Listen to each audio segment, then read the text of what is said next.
સાદુરૂપ કેવી રીતે આપવું અથવા બીજું કહેવાય તો ભાગછેદ કેવી રીતે ઉડાડવા એકદમ સરળ રીતે સમજીએ. સૌથી પહેલા ક્વેશ્ચન આવે છે 300 ગુણ્યા 12 છેદમાં 25 છે. કરવાનું શું? ડાયરેક્ટ ટેબલમાં આવડતું હોય તો ટેબલમાં અથવા એના ભાગ પાડીને ચાલુ કરવાનું છે. 25 છે, 25 ના ઘડિયામાં આવડે છે આપણને અથવા ના કરવું હોય તો કરવાનું શું? 25 છે 5 ના ટેબલમાં આવે છે. 5 ગુણ્યા 5 લખાય એવી રીતે 5 ગુણ્યા 5 25 થાય. તો 300 છે એકમના અંકમાં 0 છે તો 5 થી આપણે ભાગી શકીએ છીએ. 5 6 30 થાય અને અહીંયા પાછળ 0 એટલે કે જો 60 ગુણ્યા 5 કરીએ એટલે 6 5 30 300 થઈ જાય છે. 5 ગુણ્યા 5 25. આ 5 5 કટ થાય. ઉપર શું લખવાનું છે? 60 લખવાના છે. નીચે લખવાના છે 5 એટલે લખી દો 5. ફરીથી જો 5 થી અહીંયા ભાગ ચાલે જ છે. 12 પંચા 60 થાય. અહીંયા લખી દો 12. બાકી શું રહ્યું છે ઉપર? 12 અને અહીંયા 12 એટલે કે 12 ગુણ્યા 12 એટલે કે 12 નો વર્ગ કેટલો થાય છે? 144. આ શું થયું? આજે સાદુરૂપ છે એનો જવાબ. અહીં જો 5000 ગુણ્યા 8.5 ગુણ્યા 3 છેદમાં 100 ગુણ્યા 12 આપેલા છે. તો પહેલા તો અહીંયા જો આ 8.5 છે આ પોઈન્ટ આપણે દૂર કરી દઈએ. ફરીથી લખી દો 5000 ગુણ્યા 85 કરી દો. છેદમાં અહીં જો પોઈન્ટ પછી એક અંક છે તો મૂકી દેવાના છે 10. ગુણાકાર છે 3. છેદમાં બીજું શું શું આપેલું છે? અહીંયા 100 અને 12 આપેલા છે. 100 ગુણ્યા 12. તો જો 100 ગુણ્યા 12 ફરીથી ગુણાકાર 10 લખો તો એ ચાલશે. ક્રમમાં ગુણાકારમાં કઈ ફરક પડશે નહીં. તો 2 0 ઉપર નીચે કટ થાય છે. હવે 3 અને 12 છે 3 ગુણ્યા 4 કરીએ 12 થાય છે. 50 છે અહીંયા 10 છે. સો ફરીથી એક એક 0 કટ થાય છે. 4 છે જો 4 બેકી સંખ્યા છે. 85 એકી સંખ્યા છે એટલે ભાગ ચાલશે નહીં. અહીંયા 5 પણ એકી સંખ્યા છે ભાગ ચાલશે નહીં. કરવાનું શું? આ બંનેનો કરી દો ગુણાકાર. 85 ગુણ્યા 5 કરવાનું છે તો જો 5 ગુણ્યા 5 25 ના 5 બે વધી આવે છે. 8 પંચા 40 પ્લસ 2 કરીએ એટલે કેટલા થાય? 42. છેદની અંદર 4. હવે આનો આપણે ભાગાકાર કરવું જ પડશે. ભાગાકાર તમે ડાયરેક્ટ ના કરી શકો તો કરવાનું શું? 425 ભાગ્યા આવી રીતે 4 કરી દેવાના છે. ડાયરેક્ટ આવડે તો પણ આપણે કરી શકીએ. જુઓ 4 છે પહેલા એક ભાગ ચાલવાનો છે 4 એકા 4 પછી 2 આવે ભાગ ચાલે નહીં એટલે શૂન્ય લખવું પડશે. 25 થશે તો 4 6 24 થઈ જાય. 4 7 28 થઈ જાય એટલે 6 ભાગ ચાલે છે. જો 4 6 24 એક બાકી રહેશે. જો અહીંયા ફરીથી કરીએ જો 4 એકા 4 શૂન્ય 2 આવે છે ભાગ ના ચાલે એટલે શૂન્ય મૂક્યું હતું. ફરીથી 5 નીચે લાવે છીએ 4 6 24 એક બાકી રહે છે. હવે આગળ લઈ જવું આપણે શું મૂકવું પડશે? પોઈન્ટ મૂકવો પડશે. નીચે 0 મૂકો.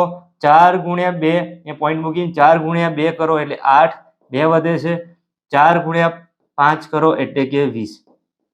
0 0 શું થયું? 106.25.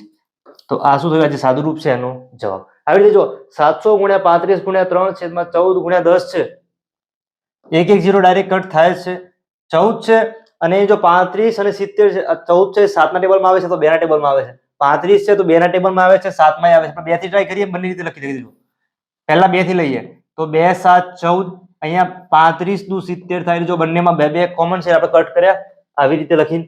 ફરીથી 7 છે 7 ગુણ્યા 5 કરો 35 થાય. 5 ગુણ્યા 3 15 15 ગુણ્યા 35 કરવાના છે. 35 ગુણ્યા 5 ગુણ્યા 3 15 છે. અથવા ના કરવું હોય 35 ગુણ્યા 3 કરો. જવાબ આવે છે કેટલો? જુઓ 30 ગુણ્યા 3 90 105 થાય. 35 ગુણ્યા 3 105 ગુણ્યા 5 કરવાના છે. ડાયરેક્ટ થશે. જુઓ 5 ગુણ્યા 5 કેટલા થાય? 25. 5 ગુણ્યા 100 એટલે 500 થવાના છે એટલે 525. શું થયું? સાદુરૂપનો જવાબ. આ જ દાખલો ફરીથી ગણીએ. જુઓ 700 ગુણ્યા 35 ગુણ્યા 3 છે છેદની અંદર 14 ગુણ્યા 10 છે. એક એક 0 કટ થયા છે. 14 પંચા 70 એમ એ ભાગ ચાલે છે. ના કરવું હોય જો 7 એ ભાગ ચાલે છે અહીંયા લખી દઈએ 2 7 દૂ 14 7 એ ભાગ ચાલ્યો છે અહીંયા આવશે 5. કેમ? જો 7 5 ગુણ્યા 7 7 7 કટ થયા. ફરીથી અહીંયા 2 છે 35 આવવાના જ છે. 35 ગુણ્યા 5 ગુણ્યા 3 કોઈ પણ રીતે આપણે ભાગછેદ ઉડાડી શકીએ છીએ. ફરીથી બીજા 3 ક્વેશ્ચન છે. પરંતુ જો તમારી ચેનલમાં આવી જ રીતે મેથ્સ અને રીઝનિંગ છે એકદમ સરળ રીતે શીખવું હોય ચેનલ ઉપર સબસ્ક્રાઇબ કરજો. વિડીયો પસંદ આવે તો લાઈક કમેન્ટ સાથે શેર કરજો. આગળ 28 ના છેદમાં 5 ગુણ્યા 5 ના છેદમાં 14 ગુણ્યા 3 ના છેદમાં 2 છે. તો વચ્ચે શું છે? બધામાં ગુણાકાર છે.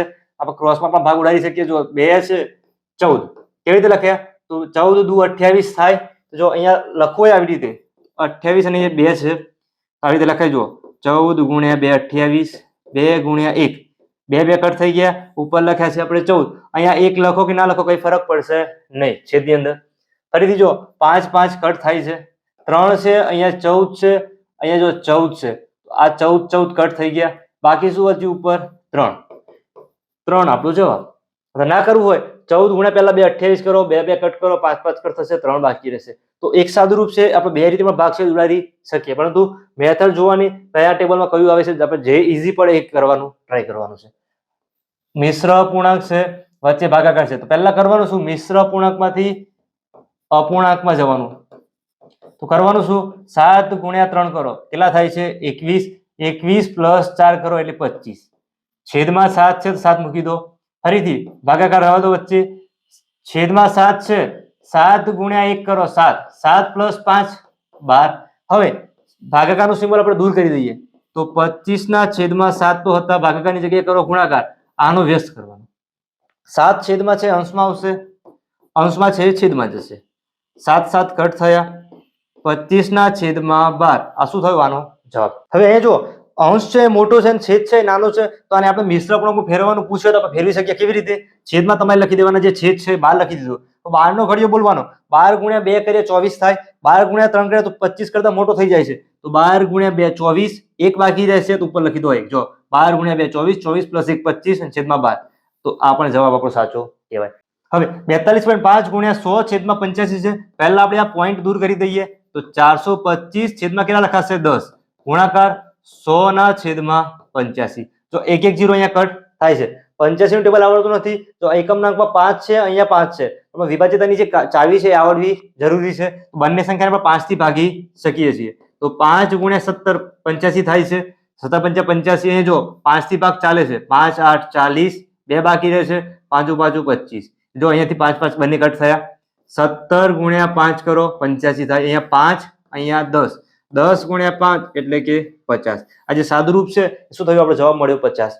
આવી જ રીતે તમે એકદમ સરળ રીતે ગણિત અને રીતિંગ શીખવા ચેનલને સબસ્ક્રાઇબ કરજો. વિડીયો પસંદ આવ્યો હોય લાઈક તમે સાથે શેર કરજો.